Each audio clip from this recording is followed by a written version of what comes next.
एटा परवा दुष्टामी करवा लगी पले आसला एटा। हेलो हाय जुहार दोस्तों, केंता केंता अच्छन आपण मैंने? आशा कर आपण मैंने समस्ते बढ़िया से थी, आमे भी भल से अच्छू। आ मुई पूजा स्वागत करुचे मोर चैनल पूजा फॉरेज ब्लॉग के। आज ब्लॉगिंग के आपण मैंने के बहुत सारा बहुत ज़्यादा बधाई वेलकम बहुत सारा। आउ देखुन आमे फेरेस फारेस होकर ब्लॉगिंग बनावा रेडी कर देनु न। टाइम है न 11:30।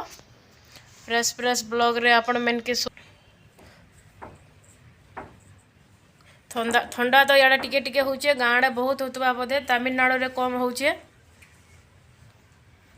बहुत ही कम।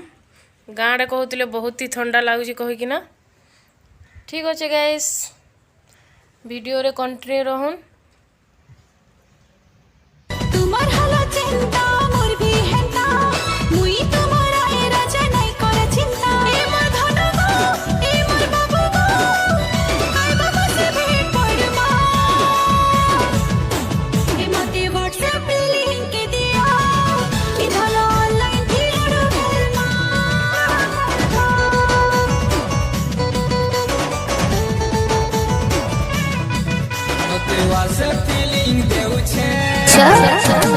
हमारा लोग चलना वो पैया होए मुरन बाज हम चिरहिया।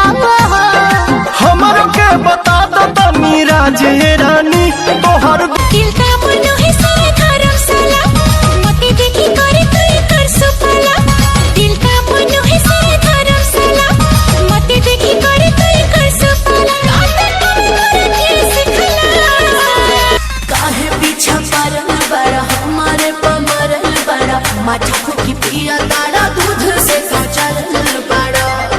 क्या हो ऐसा नहीं है तो के कर जगवलू ह भगी के नचिला के जाने सुंदर पीला गुटे गुड़र कोठा काढ़ी देला कोलिया हाथे लुटी नेला मोरा फिर झुमुरा लुटी नेला मोरा फिर झुमुरा है तो भमरा चनाए सलूटम बातिल कमरिया मोरे फिर छिन नजरिया मोरे रसभरी बदनिया तोरे हाय हाय हाय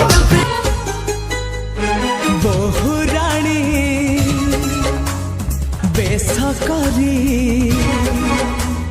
बांधी देवी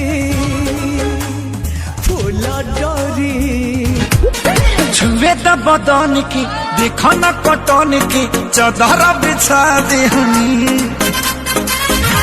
वाला मजे मन पिघला दे हनी पलंग पर झुलुआ झुला मोटा काके